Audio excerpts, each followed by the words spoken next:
Beginilah kondisi truk pengangkut bahan material pengangkut pasir yang masuk ke dalam sungai saat melintasi jembatan Sungai Air Tenang yang berada di Kecamatan Batang, Serangan, Sumatera Utara.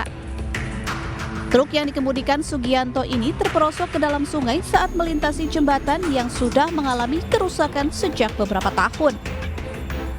Meski sudah ada larangan dari pihak terkait untuk truk yang melebihi muatan lebih 8 ton dilarang melintas jembatan. Meski tidak ada korban jiwa, namun akibat peristiwa ini, jalan utama penghubung dua kecamatan dan desa yang merupakan akses utama masyarakat untuk mengangkut hasil bumi terputus. Karena kan memang udah ringkih kali. Karena kan dia kalau udah kendaraan besar lewat, dia goyang. Jadi kan penahan bawah itu udah nggak ada lagi.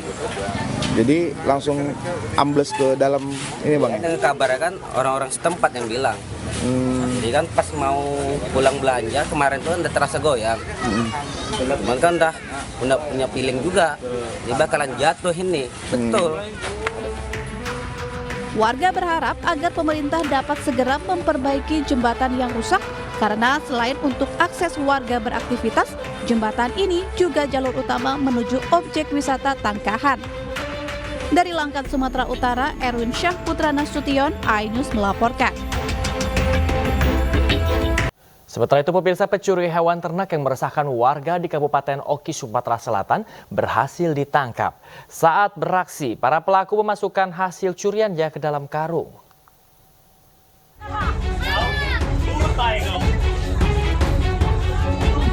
Menjelang Hari Raya Idul Adha, pencurian hewan ternak seperti kambing marak terjadi di Kabupaten Ogan Komering Ilir, Sumatera Selatan. Seorang maling kambing di Desa Pedamaran 6, Kecamatan Pedamaran, Kabupaten Oki ditangkap polisi. Warga yang resah karena hewan ternak kambing kerap hilang, bisa bernafas lega karena pelaku diringkus polisi. Pelaku JR, warga Desa Pedamaran 1, langsung digelandang polisi dan dimasukkan ke dalam mobil untuk diamankan ke Mapolsek Pedamaran. Modus pelaku mencuri hewan ternak pada saat kambing yang sedang digembalakan ditinggal pemiliknya di padang rumput. Kambing yang dicuri langsung dimasukkan ke dalam karung, kemudian dijual kepada seseorang dengan harga bervariasi. Modus operandinya ketika ia melihat hewan yang sedang mencari makan atau merumput, kemudian ia bersama rekannya mengambil hewan tersebut atau menangkap hewan tersebut, kemudian dimasukkan ke dalam karung, lalu dinaikkan dengan sepeda motor. Pelaku sudah melakukan aksinya sebanyak 5 kali. Setiap pencuri kambing, pelaku selalu ditemani seorang rekannya. Saat diamankan, petugas menyita senjata tajam yang digunakan pelaku untuk mencuri. Dari Kabupaten Ogan Komering Ilir, Sumatera Selatan, Fitriadi, iNews melaporkan. Sementara aksi pencurian hewan kurban di Palembang, Sumatera Selatan terekam kamera pengawas. Pelaku dengan santainya mengambil seekor kambing yang sedang mencari makan milik peternak.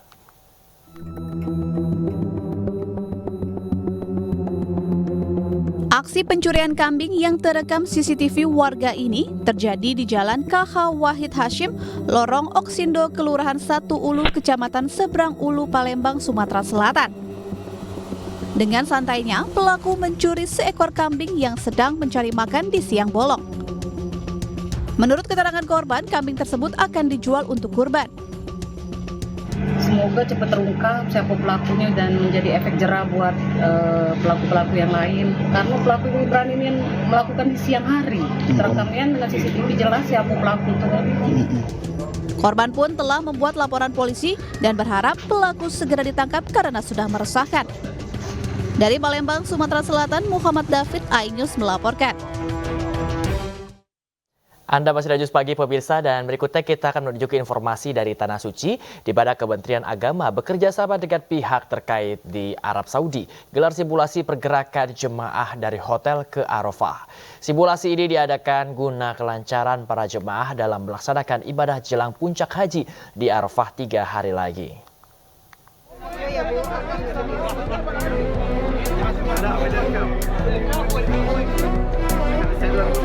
Akhir pekan ini jutaan jemaah haji dari seluruh dunia akan melaksanakan wukuf di Arafah. Demi meningkatkan keamanan dan kenyamanan jamaah, di tahun ini pemerintah Kerajaan Arab Saudi melakukan terobosan melalui penggunaan smart card atau kartu nusuk sebagai akses masuk jamaah ke Arafah, Musdalifah, dan Mina.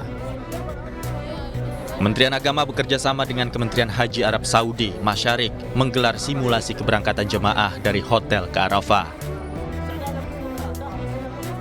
Kalau jamaah belum memiliki kartu sampai dengan 1 hari sebelum keberangkatan, pihak maktab diperintahkan untuk terus mendata dan memitigasi siapa-siapa di antara anggota jamaah yang ada di maktabnya yang belum memiliki kartu. Maka hari itu juga mereka berjanji akan menerbitkan kartu. Apabila kartunya hilang, kalau hilang itu masih cukup waktu untuk melakukan penggantian, maka maktab harus melakukan penggantian. Skema ini berlaku bagi jemaah yang sehat secara fisik. Bagi jemaah yang beresiko tinggi, lansia, dan pengguna kursi roda akan diterapkan skema khusus karena memerlukan waktu yang lebih lama. Dari Makkah, Arab Saudi, Suhud Nur Fadli, iNews, anggota Media Center Haji 2024, melaporkan. Pemirsa, Kementerian Agama menyiapkan 5 skema dalam menghadapi puncak haji 2024, khususnya jelang wukuf di Arafah untuk kemaslahatan para jemaah haji.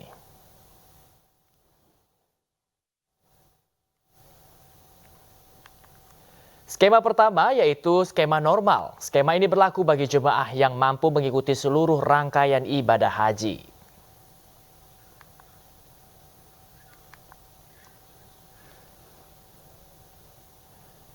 Kemudian terdapat skema murur. Skema ini diperuntukkan bagi jemaah sakit beresiko tinggi atau risti, lansia, disabilitas, dan pendamping yang mengikuti proses puncak ibadah haji dengan hanya melintas di Musdalifah.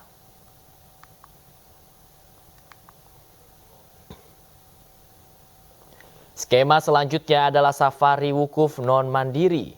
Skema ini diperuntukkan bagi jemaah risti, lansia, disabilitas yang tidak perlu dirawat di rumah sakit dan tanpa pendamping.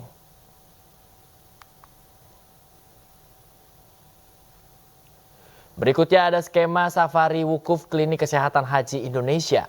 Skema ini untuk jemaah haji yang sakit dan dirawat, di mana jemaah haji memungkinkan untuk dipindahkan.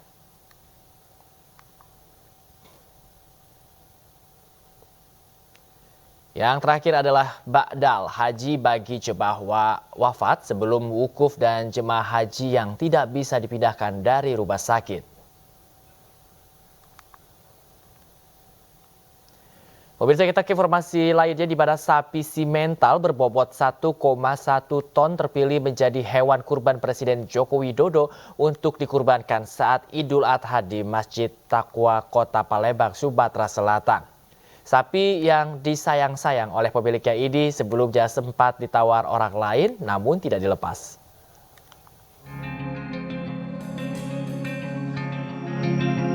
Sapi simental dengan nama bule ini terpilih menjadi sapi kurban Presiden Joko Widodo untuk perayaan Hari Raya Idul Adha nanti. Sapi kurban Presiden ini rencananya akan dikurbankan di Masjid Taqwa di Kota Palembang.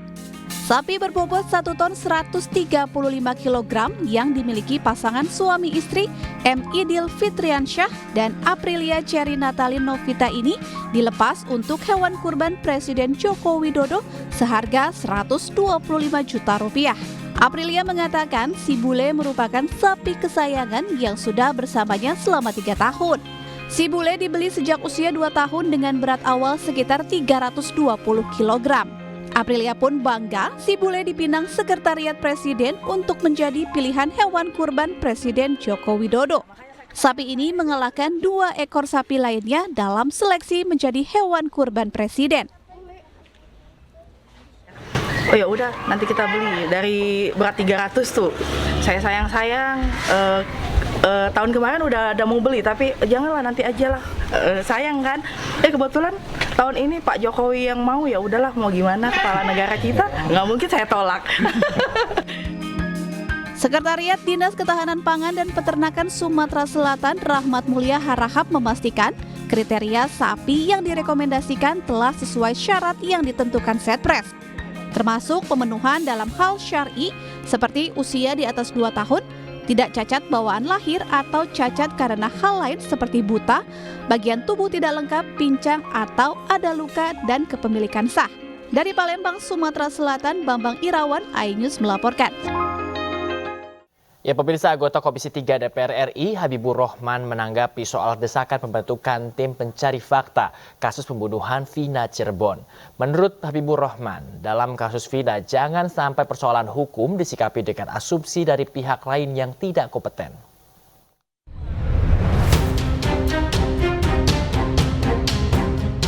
Anggota Komisi 3 DPR RI Habibur Rahman menanggapi soal desakan pembentukan tim pencari fakta kasus pembunuhan Vina di Cirebon.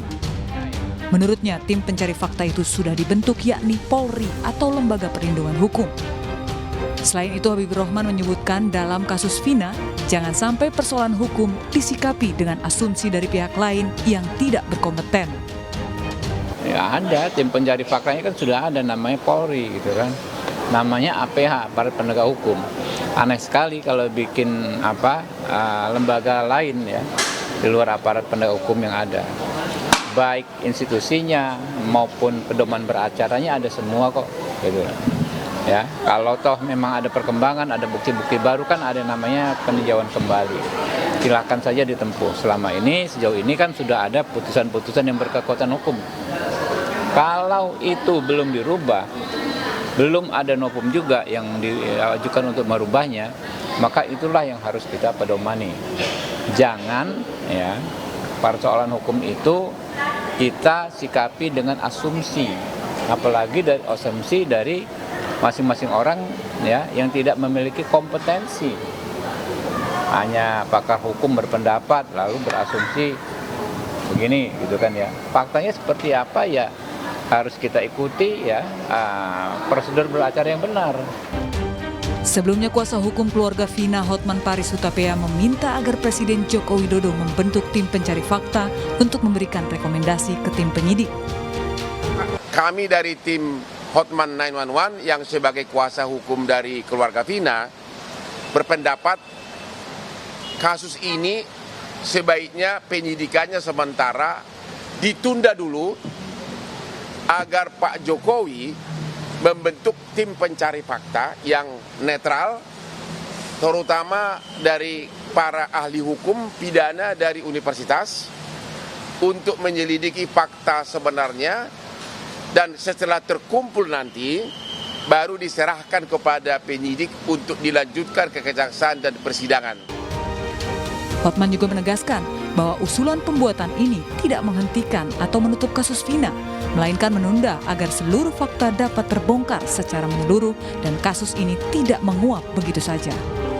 Tim Liputan iNews melaporkan. LPSK memproses sejumlah permohonan dari saksi kasus pembunuhan Vina dan Eki. LPSK memastikan bahwa para saksi terkait akan mendapatkan perlindungan demi rasa aman dan nyaman.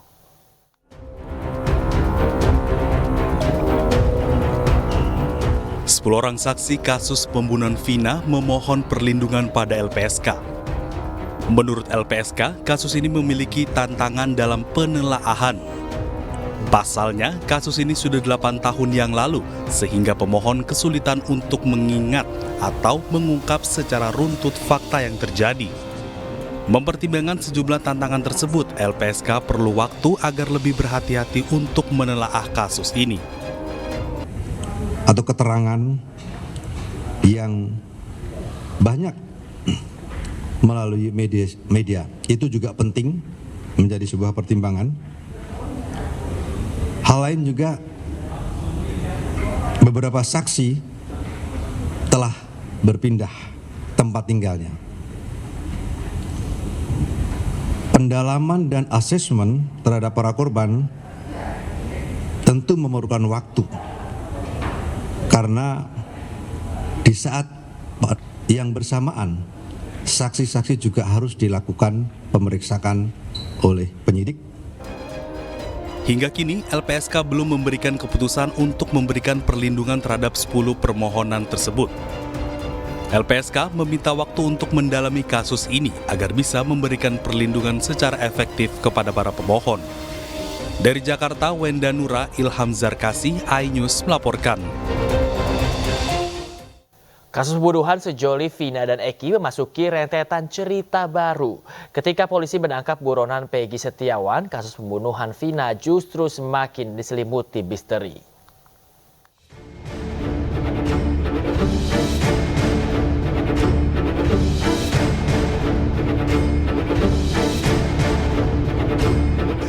Sabtu malam 27 Agustus 2016, Vina dan kekasihnya Rizky alias Eki serta beberapa rekannya dihampiri sekelompok geng motor. Nahas, Vina dan Eki terjatuh sementara rekan-rekannya berhasil menyelamatkan diri. Keduanya lalu dianiaya hingga tewas. Bahkan, Vina diperkosa sebelum dibunuh. Jasad kedua korban lalu dibuang ke bawah flyover dan dibuat seolah-olah sebagai korban kecelakaan lalu lintas. Atas kejadian ini, keluarga Vina menemukan kejanggalan pada luka di sekujur tubuh gadis berusia 16 tahun itu. Polisi kemudian melanjutkan penyelidikan hingga diketahui Vina dan Eki meninggal dunia akibat kebrutalan geng motor. Polisi menyebut ada 11 pelaku yang terlibat. 8 pelaku berhasil ditangkap. 7 diantaranya dijatuhkan hukuman penjara seumur hidup, sementara 1 pelaku masih di bawah umur, divonis 8 tahun penjara. Namun, 3 pelaku lainnya masih buron hingga bertahun-tahun kemudian. 3 pelaku yang masuk dalam daftar pencarian orang di kepolisian adalah Andi, Dani, dan Peggy alias Perok yang disebut-sebut sebagai dalang pembunuhan Vina dan Eki. 8 tahun berlalu, kasus ini kembali viral. Peggy alias Perok yang berprofesi sebagai pekerja bangunan diringkus polisi di Bandung, Jawa Barat. Pasca penangkapan Peggy, polisi meralat jumlah DPO kasus Vina. Jika sebelumnya polisi menyebut ada 3 pelaku yang buron, kini polisi menegaskan DPO kasus Vina hanya 1 orang, yaitu Peggy. Polisi menekankan tidak ada lagi pelaku lain selain Peggy. Sementara itu, Peggy mengaku dirinya difitnah dan berkata dirinya tidak pernah terlibat dalam kasus pembunuhan sadis Vina dan Eki. Sementara Saka Tatal, terpidana kasus pembunuhan Vina dan Eki yang sudah bebas, mengaku dirinya menjadi korban salah tangkap oleh kepolisian. Ia membantah keras tuduhan yang menyebut dirinya membunuh almarhum Vina dan Eki. Padahal, Saka tidak mengenal Vina dan Eki. Saka pun mengaku tidak pernah terlibat dengan geng motor. Tidak hanya Saka, 5 terpidana dalam kasus pembunuhan sejoli Vina dan Eki juga mempertanyakan penyidikan polisi yang dinilai janggal. Selain itu, Saka Tatal juga melaporkan 3 saksi yaitu AF, Dede, dan Diga Akbar karena kesaksiannya dinilai memberatkan Saka ke Mapolres Cirebon Kota, Jawa Barat. Lalu sampai kapan Lika-liku kasus pembunuhan Vina dan Eki akan menemukan titik terang? Tim Liputan iNews melaporkan. Berikutnya ada puluhan mama yang rela antri mengambil air bersih dari mobil tangki yang disediakan Pamjaya di Jalan Ancol Barat 1, Pademangan, Jakarta Utara Rabu sore. Warga pun mengeluh lelah setiap hari harus berebut dan mengangkut air bersih untuk kebutuhan sehari-hari.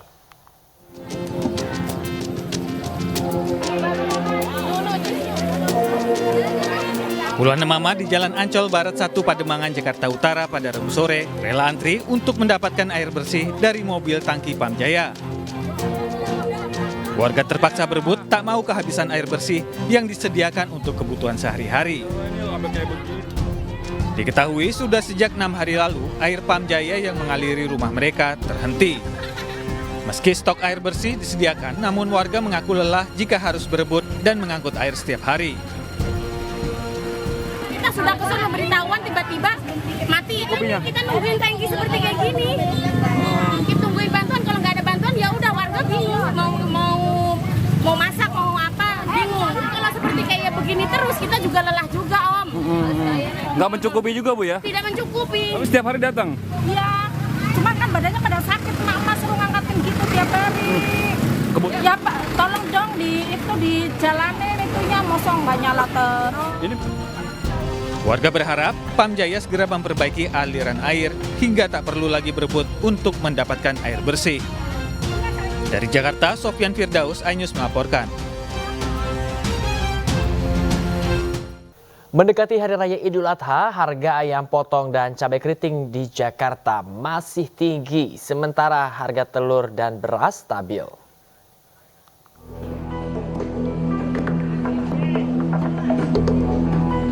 Jelang Hari Raya Idul Adha, harga sejumlah bahan pokok masih tinggi. Seperti di Pasar Senen, Blok 3, Jakarta Pusat. Harga ayam potong mencapai Rp40.000 per kilogram atau Rp50.000 per ekor. Sebelumnya harga ayam potong hanya berkisar Rp30 hingga Rp35.000 per kilogram atau Rp45.000 per ekor. Selain itu, harga cabai merah keriting juga tinggi, mencapai Rp65.000 per kilogram. Tingginya harga sejumlah bahan pokok ini dikeluhkan oleh pedagang dan juga masyarakat, apalagi jelang Hari Raya. Kan aman, barang banyak, tapi konsumen nesu, tapi harga naik terus, beli mah nggak kuat lagi. Saya anjurkan peternakan tuh biar turun harga, jangan terlalu mahal, jualnya bisa. Ya, semua pada naik, apa naik, beras naik, beras ya, sama bawang, telur aja naik, sama bawang putih, bawang bombay aja naik, bawang bombay biasanya murah, sekarang 210. Gimana kita cara mengolah uang yang sedikit ya? Sementara harga beras dan telur mulai stabil. Beras Rp13.000 per kilogram, sementara telur Rp27.500 per kilogram. Warga berharap pemerintah dapat mengendalikan harga bahan pangan agar setiap jelang Hari Raya tidak mengalami kenaikan tinggi. Dari Jakarta, Muhammad Zulhilmi, Nadifa Adin, iNews melaporkan. Pemirsa, kelangkaan bahan bakar jenis solar menimbulkan antrean truk mengular hingga ke tengah jalan raya di SPBU kawasan Cikupa, Kabupaten Tangerang, Banten, Rabu sore. Kelangkaan akibat adanya pengurangan jatah solar dari Pertamina ke sejumlah SPBU.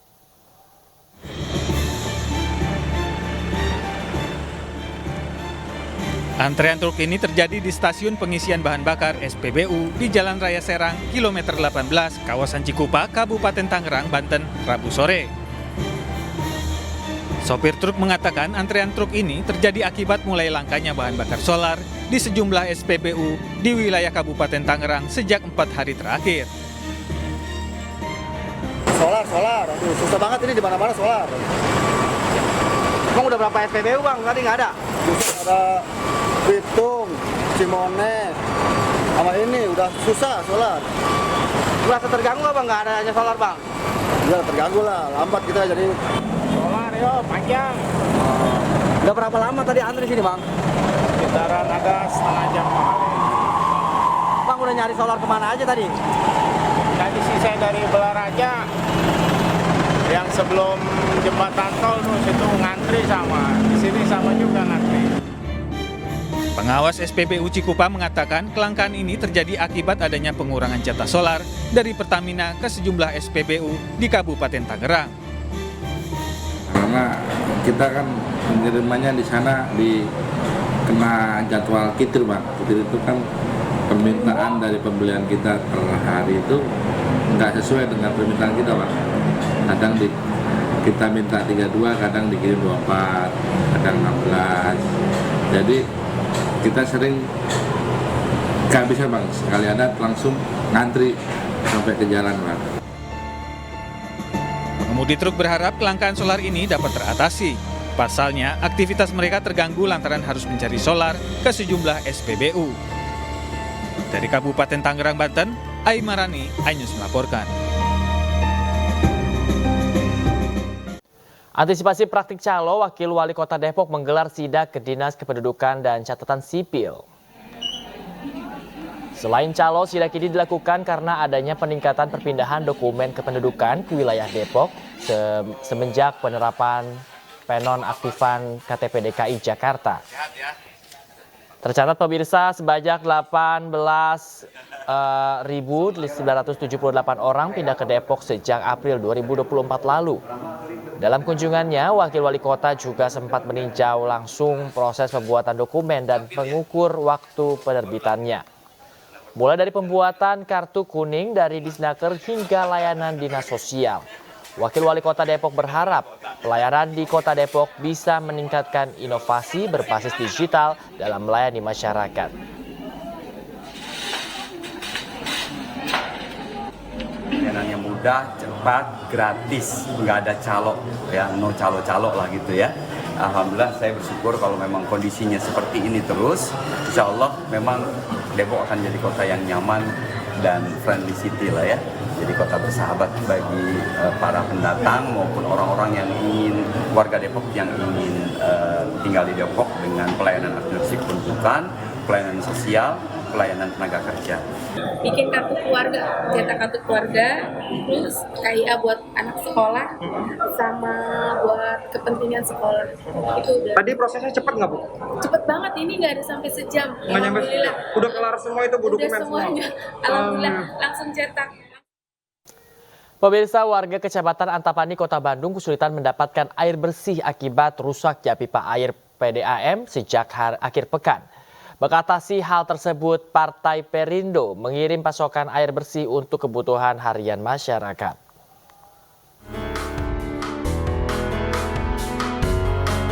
Empat hari sudah Nawangsi kesulitan mendapatkan air bersih. Tidak satu tetes pun air keluar dari keran di rumahnya. Hal yang sama juga dialami Nunung. Akibat sulitnya mendapatkan air bersih, dirinya terpaksa tidak berjualan mie ayam seperti biasanya. Kesulitan air bersih ini dialami ribuan warga di Kecamatan Antapani, Kota Bandung. Akibat rusaknya pipa utama distribusi air bersih milik Perumda PDAM Tirtawening. Paling saya beli. Beli berapa? Beli itu satu jaligen kadang 20.000. 20.000? Maksudnya satu roda. Satu roda. 20.000. Itu cukup untuk berapa hari? Cuman sehari juga udah habis atuh Pak. Aduh, berantakan banget. Kalau nggak ada air tuh sudah gitu. Karena nggak ada airnya ya udah aja ngantri, kan beli juga ngantri, susah ngambilnya nggak seenaknya gitu. Beli juga sama ngantri, ya pada mandi ke tempat, ke pom bensin pada bayar 2.000, anak-anak pada mandi ke pom bensin, BAB juga gitu. Menjawab keresahan dan kesulitan yang dialami warga, Partai Perindo langsung merespon dengan mengirim 10 truk tangki air yang disebar di berbagai lokasi. Mudah-mudahan dengan turunnya Partai Perindo langsung ke masyarakat sebagai bukti nyata kita, peduli kita kepada masyarakat, bisa membantu warga yang membutuhkan air bersih pada hari ini. Ribuan warga dengan tertib mengantri untuk mendapatkan air bersih. Warga merasa sangat senang dan terbantu dengan aksi peduli Partai Perindo ini. Dari Bandung, Jawa Barat, Puji Prayitno, iNews melaporkan. Kemenparekraf tengah menyiapkan sejumlah acara dalam mendukung perayaan Hari Ulang Tahun ke-79 Republik Indonesia di Ibu Kota Nusantara. Momen ini akan mampu mendorong pergerakan pariwisata di IKN. Kemenparekraf terus melakukan persiapan jelang HUT ke-79 Republik Indonesia yang akan dilangsungkan di Ibu Kota Nusantara 17 Agustus mendatang. Momen bersejarah ini akan didukung dengan sejumlah event, pelatihan serta pertunjukan yang tengah dikurasi Kemenparekraf demi hasil yang maksimal. Momen upacara kemerdekaan perdana di IKN ini diyakini akan mampu mendorong pergerakan wisatawan. Ini Kemenparekraf terus berkoordinasi dengan Kementerian Sekretariat Negara dan pihak-pihak pendukung. Apa peran Kemenparekraf ketika perayaan ulang tahun kemerdekaan ke-79 di IKN? Ada 4 hal. Yang pertama adalah penampilan kesenian pada acara ini, kemudian juga pelaksanaan side event. Yang ketiga tentu kami bersama ADGI membuat logo perayaan dan juga aktivasi galeri UMKM di Sumbu Kebangsaan. Kemenparekraf optimis perayaan kenegaraan perdana di IKN ini akan berlangsung lancar dan memberi kenangan indah bagi masyarakat. Dari Jakarta, Fakih Satrio, iNews melaporkan. Pemirsa, Lembaga Kedokteran Ladokgi TNI AL RE Marta Dinata Jakarta menggelar operasi pemasakan implan gigi dalam rangkaian Bakti Kesehatan TNI Angkatan Laut. Pemasakan implan gigi ini melibatkan tim spesialis bedah mulut, tim spesialis periodonsia, dan tim spesialis prostodonsia Ladokgi RE Marta Dinata. Kepala Ladokgi ALRE Marta Dinata, Laksamana Pertama TNI Wawan Suridwan, menyatakan pengobatan gratis ini merupakan salah satu bentuk apresiasi kepada prajurit TNI AL dan masyarakat yang mengalami kehilangan gigi. Seperti diketahui, kehilangan gigi dapat mengakibatkan gangguan sistem pencernaan makanan. Sementara itu, Kepala Staf TNI AL Laksamana TNI Muhammad Ali menyampaikan apresiasinya atas pelaksanaan bakti kesehatan ini.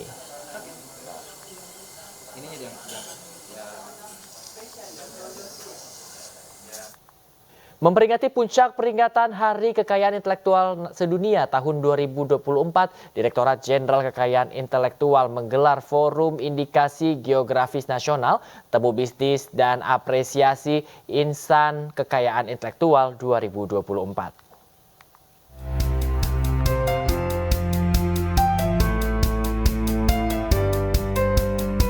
Dalam rangka merayakan puncak peringatan Hari Kekayaan Intelektual Sedunia tahun 2024, Direktorat Jenderal Kekayaan Intelektual menggelar Forum Indikasi Geografis Nasional, Temu Bisnis, dan Apresiasi Insan Kekayaan Intelektual 2024. Dalam acara ini, tahun 2024 dinyatakan sebagai Tahun Indikasi Geografis. Hal ini diharapkan menjadi momentum bagi pemangku kepentingan untuk meningkatkan pendaftaran, promosi, serta pemberdayaan produk indikasi geografis. Forum yang digelar dari 12 hingga 13 Juni 2024 ini menjadi salah satu langkah serius untuk meningkatkan pendaftaran produk indikasi geografis serta mampu meningkatkan kesejahteraan ekonomi nasional. Kita berharap dengan adanya kegiatan ini akan mendorong seluruh elemen dari ekosistem kekayaan intelektual untuk menjadikan kekayaan intelektual sebagai pendorong ekonomi nasional. Jadi ini dalam rangkaian Hari IP Sedunia kita membuat acara ini, ya, dan berbagai rangkaian acara sudah kita lakukan dan ini puncaknya. Terus berkarya, kemudian jangan lupa untuk mendaftarkan apa yang sudah dikerjakan. Seperti itu, kalau kita di laboratorium kan, apa yang kita tulis kita kerjakan, apa yang kita kerjakan kita tulis. What makes this award special is because like this is one of the best part where it's like one of an official awards and I'm like proud that. Dalam forum ini juga digelar pameran yang berperan sebagai sarana edukasi masyarakat mengenai pentingnya hak kekayaan intelektual serta mempromosikan produk dan karya masyarakat dari seluruh Indonesia. Dari Jakarta, Anissa Septiarani, Tri Julianti, iNews melaporkan. Pemirsa, setelah viral hina warga Palestina, 5 siswi dari 4 sekolah berbeda menyesali perbuatannya usai dirundung di media sosial. Kelima siswi tersebut diberikan sanksi skorsing selama 1 minggu dan pendampingan oleh Dinas Pendidikan DKI Jakarta.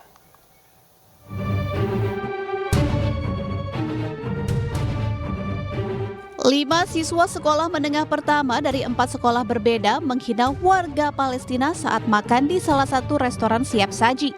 Hasil rekaman yang tersebar di Jagadmaya pun viral di media sosial. Buntut viralnya video, Dinas Pendidikan DKI Jakarta akhirnya buka suara dan kelima siswa dari 4 sekolah berbeda tersebut diberikan sanksi skorsing selama 1 minggu. Pihaknya pun telah memanggil para siswa yang terlibat termasuk yang merekam video guna klarifikasi. Saat diperiksa oleh Dinas Pendidikan, para siswa tersebut mengaku tidak sengaja dan menyesali perbuatannya. Kalau lihat dari apa yang mereka sampaikan itu tidak sengaja, itu ya anak-anak kan biasa bercanda ya. Nah cuma memang karena kondisi terekam, terrekod dan akhirnya tersebar, mereka sangat-sangat menyesali ya kondisi yang telah terjadi. Pihaknya juga telah menyiapkan petugas DPAPP konselor dan juga dari Kanwil Kemenkumham serta kepolisian untuk melakukan pembinaan kepada siswa di sekolah. Dari Jakarta Selatan, Dan Helmi Sajangbati, iNews melaporkan.